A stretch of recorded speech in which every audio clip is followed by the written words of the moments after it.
ಮತ್ತಾಯನು ಬರೆದಂತ ಸುವಾರ್ತೆ 6ನೇ ಅಧ್ಯಾಯ 21ನೇ ವಾಕ್ಯ, ನಿಮ್ಮ ಗಂಟು ಇದ್ದಲ್ಲಿಯೇ ನಿಮ್ಮ ಮನಸ್ಸು ಇರುವುದಷ್ಟೇ. ಈ ವಾಕ್ಯದಲ್ಲಿ ಯೇಸು ಕ್ರಿಸ್ತನು ನಾವು ಈ ಭೂಲೋಕದಲ್ಲಿ ಯಾವ ರೀತಿಯಾಗಿ ಯಾವುದಕ್ಕೋಸ್ಕರ ಜೀವಿಸಬೇಕು ಎಂಬುದಾಗಿ ತಿಳಿಸಿ ನುಡಿದಂತ ಸಂಗತಿಗಳನ್ನ ವಿವರಿಸಲಾಗಿದೆ. ನೋಡುವಂತ ಸಮಯದಲ್ಲಿ ಯೇಸು ಕ್ರಿಸ್ತನು ಇಲ್ಲಿ ಹೇಳುತ್ತಿರುವಂತ ವಿಷಯ ಈ ದಿವಸ ಅನೇಕರ ಹೃದಯದಲ್ಲಿ ಅನೇಕರ ಚಿಂತೆಗಳಲ್ಲಿ ತುಂಬಿರುವಂತ ಒಂದು ಕಾರ್ಯವಾಗಿದೆ. ಏನೆಂದರೆ ಆತನು ಹೇಳುತ್ತಾ ಇದ್ದಾನೆ, ಭೂಮಿಯಲ್ಲಿ ಗಂಟು ಮಾಡಿ ಇಟ್ಟುಕೊಳ್ಳಬೇಡಿರಿ, ಇಲ್ಲಿ ಅಂತೂ ಅದು ನುಸಿ ಹಿಡಿದು ಕಿಲುಬು ಹತ್ತಿ ಕೆಟ್ಟು ಹೋಗುತ್ತದೆ, ಇಲ್ಲಿ ಕಳ್ಳರು ಕನ್ನ ಹಾಕಿ ಕೊರೆಯುವರು, ಆದರೆ ಪರಲೋಕದಲ್ಲಿ ಗಂಟು ಮಾಡಿ ಇಟ್ಟುಕೊಳ್ಳಿರಿ, ಅಲ್ಲಿ ಅದು ನುಸಿ ಹಿಡಿದು ಕಿಲುಬು ಹತ್ತಿ ಕೆಟ್ಟು ಹೋಗುವುದಿಲ್ಲ, ಅಲ್ಲಿ ಕಳ್ಳರು ಕನ್ನ ಕೊರೆಯುವುದೂ ಇಲ್ಲ, ಕದಿಯುವುದು ಇಲ್ಲ ಎಂಬುದಾಗಿ. ಅಂದ್ರೆ ನಾವು ಈ ಲೋಕದಲ್ಲಿ ಜೀವಿಸುತ್ತಾ ಇರುವಂತದ್ದು ಈ ಲೋಕದಲ್ಲಿ ಗಂಟು ಮಾಡಿ ಇಟ್ಟುಕೊಂಡು ಅದನ್ನು ನುಸಿ ಹತ್ತುವಂತೆ ಮಾಡಿ ಕಿಲುಬು ಹತ್ತುವಂತೆ ಮಾಡಿ ಮಣ್ಣಿಗೆ ಸೇರಿಸಿ ಹೋಗುವುದಕ್ಕಾಗಿ ಅಲ್ಲ, ಬದಲಾಗಿ ಪರಲೋಕ ರಾಜ್ಯದಲ್ಲಿ ಗಂಟು ಮಾಡಿ ಇಟ್ಟುಕೊಳ್ಳುವುದಕ್ಕಾಗಿ. ಅಂದ್ರೆ ಪರಲೋಕ ದೇವರ ಚಿತ್ತವನ್ನ ಭೂಮಿಯಲ್ಲಿ ನೆರವೇರಿಸುತ್ತಾ ಪರಲೋಕದಲ್ಲಿ ನಮಗೋಸ್ಕರ ಗಂಟನ್ನು ಸೇರಿಸಿಕೊಳ್ಳುತ್ತಾ ಜೀವಿಸಬೇಕೆಂಬುದೇ ಕ್ರೈಸ್ತ ಜೀವಿತದ ಒಂದು ಪ್ರಧಾನವಾದ ಉದ್ದೇಶವಾಗಿದೆ. ಹಾಗಾದ್ರೆ ನಾವು ಭೂಲೋಕದಲ್ಲಿ ಬಾಳುವುದು ಹೇಗೆ, ಭೂಲೋಕದಲ್ಲಿ ನಾವು ಸಂತೋಷವಾಗಿ ಇರಬಾರದು ಎಂಬುದಾಗಿ ಕೇಳುವುದಾದರೆ, ನೀವು ಪರಲೋಕದಲ್ಲಿ ಗಂಟನ್ನು ಹೊಂದಿದವರಾಗಿ ಇರುವುದಾದರೆ ದೇವರು ಭೂಲೋಕದಲ್ಲಿ ನಿಮಗೆ ಏನೆಲ್ಲ ಬೇಕೋ, ಏನೆಲ್ಲ ನಿಮ್ಮ ಜೀವಿತಕ್ಕೆ ಅಗತ್ಯವಾಗಿದೆಯೋ ಅದೆಲ್ಲವನ್ನೂ ಕೂಡ ತುಂಬಿ ಹೊರಸೂಸುವಷ್ಟು ಮಟ್ಟಿಗೆ ಕೊಡುತ್ತಾರೆ. ಅಂದರೆ ಅದನ್ನು ನೀವು ಅನುಭವಿಸಿ ನೀವು ಸಂತೋಷವಾಗಿ ಸಮಾಧಾನವಾಗಿ ಇರುವಂತದ್ದು ಮಾತ್ರವಲ್ಲ, ಇನ್ನು ಅನೇಕರಿಗೆ ಆಶೀರ್ವಾದವಾಗಿ ಇನ್ನು ಅನೇಕರ ಸಮಾಧಾನಕ್ಕೂ ಸಂತೋಷಕ್ಕೂ ಕಾರಣವಾಗುವ ಹಾಗೆ ನಿಮ್ಮನ್ನ ಅನುಗ್ರಹಿಸುತ್ತಾನೆ. ಆದ್ದರಿಂದ ಉದ್ದೇಶವನ್ನು ನೆರವೇರಿಸುವಾಗಲೇ ಪ್ರತಿಫಲಗಳನ್ನ ಕಾಣುವುದಕ್ಕೆ ಸಾಧ್ಯ. ಅದರಲ್ಲೂ ದೇವರಿಂದ ಪ್ರತಿಫಲಗಳನ್ನ ಹೊಂದುವಾಗ ಅದು ನಮ್ಮ ಊಹೆಗೂ ನಮ್ಮ ಯೋಚನೆಗೂ ನಮ್ಮ ಪ್ರಾರ್ಥನೆಗೂ ಮೀರಿದ್ದಾಗಿಯೇ ಇರುತ್ತದೆ ಎಂಬುದನ್ನ ತಿಳಿದು ದೇವರ ಆಗ್ರಹದ ಮೇರೆಗೆ ಜೀವಿಸುವಂಥದ್ದು ಬಹಳ ಬಹಳ ಮುಖ್ಯವಾದದ್ದು.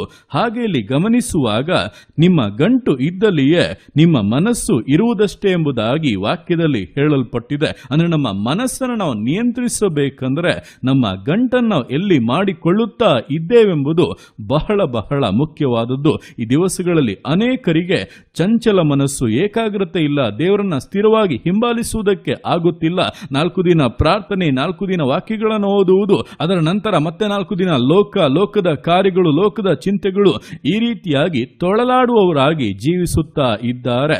ಅಂತವರು ತಮ್ಮ ಗಂಟಿನ ವಿಷಯವಾಗಿ ಒಂದು ದೃಢತೆ ಇಲ್ಲದೆ ಸ್ವಲ್ಪ ದಿನ ಪರಲೋಕಕ್ಕಾಗಿಯೂ ಸ್ವಲ್ಪ ದಿನ ಇಹಲೋಕಕ್ಕಾಗಿಯೂ ಜೀವಿಸುವುದರಿಂದ 2 ಮನಸ್ಸುಳ್ಳವರಾಗಿ ಇದ್ದಾರೆ. ಒಂದು ವೇಳೆ ನಿಮ್ಮ ಜೀವಿತವು ಆ ರೀತಿಯಾಗಿ ಇರುವುದಾದರೆ, ನಿಮ್ಮ ಮನಸ್ಸಿನಲ್ಲಿ ಅಂತಹ ಒಂದು ಚಂಚಲತೆ ಆಳ್ವಿಕೆ ಮಾಡುತ್ತಾ ಇರುವುದಾದರೆ, ಈ ದಿವಸ ಒಂದು ತೀರ್ಮಾನವನ್ನು ಮಾಡಿಕೊಳ್ಳಿ, ನಾನು ಪ್ರತಿನಿತ್ಯವೂ ಕೂಡ ಪರಲೋಕದಲ್ಲಿ ನನ್ನ ಗಂಟನ್ನ ಸೇರಿಸಿಕೊಳ್ಳುವ ಹಾಗೆ ಏನಾದರೂ ಮಾಡುತ್ತೇನೆ, ದೇವರಲ್ಲಿ ಆಸಕ್ತಿಯಿಂದ ಇರುತ್ತೇನೆ, ದೇವರು ಹೇಳುವುದನ್ನ ಕೇಳಿ ಅದನ್ನು ನೆರವೇರಿಸುತ್ತೇನೆ ಎಂಬುದಾಗಿ ಅಂತಹ ಒಂದು ತೀರ್ಮಾನವನ್ನೇ ದೇವರು ಘನಪಡಿಸುವಂಥದ್ದು, ಅಂತವರನ್ನೇ ವಿಶೇಷವಾಗಿ ಆಶೀರ್ವದಿಸುವಂಥದ್ದು.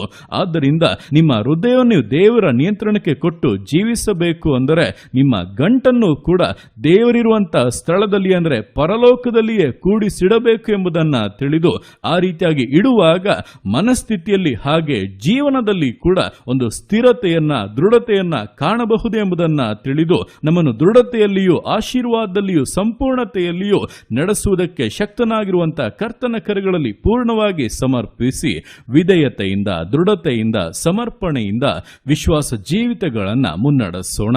ದೇವರ ಕರೆಗಳಲ್ಲಿ ಸಮರ್ಪಿಸಿ ಪ್ರಾರ್ಥಿಸೋಣ. ಯೇಸುವೆ ಸ್ತೋತ್ರ ರಾಜ, ಕೊಟ್ಟಂತ ದಿವಸಕ್ಕೋಸ್ಕರ ಸ್ತೋತ್ರ ಕರ್ತನೆ.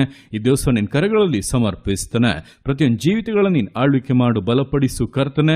ಹೌದಪ್ಪ, ನಿನ್ನ ವಾಕ್ಯಗಳ ಮೂಲಕವಾಗಿ ನಾವಪ್ಪ ಈ ಲೋಕದಲ್ಲಿ ಹೇಗೆ ಜೀವಿಸಬೇಕು, ಯಾವುದಕ್ಕೋಸ್ಕರ ಜೀವಿಸಬೇಕೆಂಬುದನ್ನು ಸ್ಪಷ್ಟವಾಗಿ ತಿಳಿಸಿದ್ದೀಯ. ಅದಕ್ಕೆ ಒಪ್ಪಿಸಿಕೊಟ್ಟೋಪ್ಪ, ನಿನಗೆ ಅನುಗುಣವಾಗಿ ನಿನ್ನ ಚಿತ್ತವನ್ನು ನೆರವೇರಿಸುತ್ತಾ ಮುಂದೆ ಸಾಗುವುದಕ್ಕೆ ಪ್ರತಿಯೊಬ್ಬೊಬ್ಬರಿಗೂ ವಿಶೇಷ ಕೃಪೆಯನ್ನು, ಬಲವನ್ನು ಅನುಗ್ರಹಿಸು ಕರ್ತನೆ. ಅಪ್ಪ, ಚಂಚಲತೆಗಳನ್ನು ಉಂಟು ಮಾಡಿ ಮನಸ್ಥಿತಿಯಲ್ಲಪ್ಪ ಅಲ್ಲೋಲ ಕಲ್ಲೋಲಗಳನ್ನು ಉಂಟು ಮಾಡುತ್ತಿರುವಂತಹ ಸೈತಾನ ಸಕಲ ದುರಾಲೋಚನೆಗಳು, ಇಹಲೋಕದ ವ್ಯಾಮೋಹಗಳು, ಇಹಲೋಕದ ಚಿಂತೆಗಳು ಜೀವಿತಗಳನ್ನು ಬಿಟ್ಟು ಹೋಗಲೆಂಬುದಾಗಿ ಆಜ್ಞಾಪಿಸ್ತಾ ಇದ್ದಾನೆ. ಯೇಸುವಿನ ನಾಮದಲ್ಲಿ ಅಪ್ಪ, ನಿನ್ನ ರಾಜ್ಯದ ಪ್ರಜೆಗಳಾಗಿ ಆ ರಾಜ್ಯದಲ್ಲಿ ಗಂಟು ಮಾಡಿಕೊಳ್ಳುವುದಕ್ಕಾಗಿ ದುಡಿಯುವುದಕ್ಕೂ ಶ್ರಮ ಪಡುವುದಕ್ಕೂ ಜೀವಿತವನ್ನು ಮುಂದೆ ನಡೆಸುವುದಕ್ಕೂ ಪ್ರತಿಯೊಬ್ಬರಿಗೂ ಸಹಾಯ ಮಾಡು. ಆತ್ಮನ ವಿಷಯಗಳಲ್ಲಿ ಅಪ್ಪ ಆಸಕ್ತಿ ಉಳ್ಳವರಾಗಿ ಅದಕ್ಕೋಸ್ಕರ ತವಕದಿಂದ ಬೇಡಿ ಪ್ರಾರ್ಥಿಸಿ ಜಯದಲ್ಲಿ ಮುಂದೆ ಸಾಗುವುದಕ್ಕೆ ವಿಶೇಷವಾದಂತ ಬಲವನ್ನು ಅನುಗ್ರಹಿಸು. ಆತ್ಮೀಕ ವಿಷಯಗಳಲ್ಲಪ್ಪ ಬೆಳೆದು ಬರಲಿ, ಪುಷ್ಟಿಯಾಗಲಿ, ಸೈತಾನ ಕಾರ್ಯಗಳನ್ನ ಮುರಿದು ಪರಲೋಕದಲ್ಲಪ್ಪ ಶ್ರೇಷ್ಠವಾದಂತ ಗಂಟನ್ನ ಮಾಡಿಕೊಂಡು ಇಹಲೋಕದಲ್ಲಿ ಅನೇಕರಿಗೆ ಆಶೀರ್ವಾದವಾಗಿರುವಂತೆ ಜೀವಿತಗಳನ್ನ ಘನಪಡಿಸು. ಆರೋಗ್ಯವನ್ನು, ಬಲವನ್ನು, ದೀರ್ಘಾಸನ ಕೊಟ್ಟು ಸಕಲ ಸಮೃದ್ಧಿಯಿಂದಪ್ಪ ತೃಪ್ತಿಪಡಿಸಬೇಕಾಗಿ ಪ್ರಾರ್ಥಿಸ್ತಾ ಇದ್ದಾನೆ. ನೀನು ಅರ್ಥಾಗಿ ಮಾಡುವಂತ ನಿನ್ನ ಪ್ರೀತಿಗೋಸ್ಕರ, ಕೃಪೆಗೋಸ್ಕರ ಅಪ್ಪ ನಿನಗೆ ಸ್ತೋತ್ರಗಳು. ಪ್ರತಿಯೊಂದು ಜೀವಿತಗಳನ್ನ ಅಪ್ಪ ನಿನ್ನ ಕರಗಳಲ್ಲಿ ಸಮರ್ಪಿಸ್ತಾ ಇದ್ದಾನೆ. ಆಶೀರ್ವದಿಸು, ಮಾನಿಸು, ಘನಪಡಿಸು. ಎಲ್ಲೋ ನಿನ್ನ ಕರಗಳಲ್ಲಿ ಸಮರ್ಪಿಸಿ ಎಲ್ಲ ಸ್ತುತಿಗನ ಮಾನ್ಯನೊಬ್ಬನಿಗೆ ಸಲ್ಲಿಸಿ ಯೇಸುವಿನ ನಾಮದಲ್ಲಿ ಬೇಡ್ತೇನೆ ತಂದೆಯೇ, ಆಮೇನ್, ಆಮೇನ್.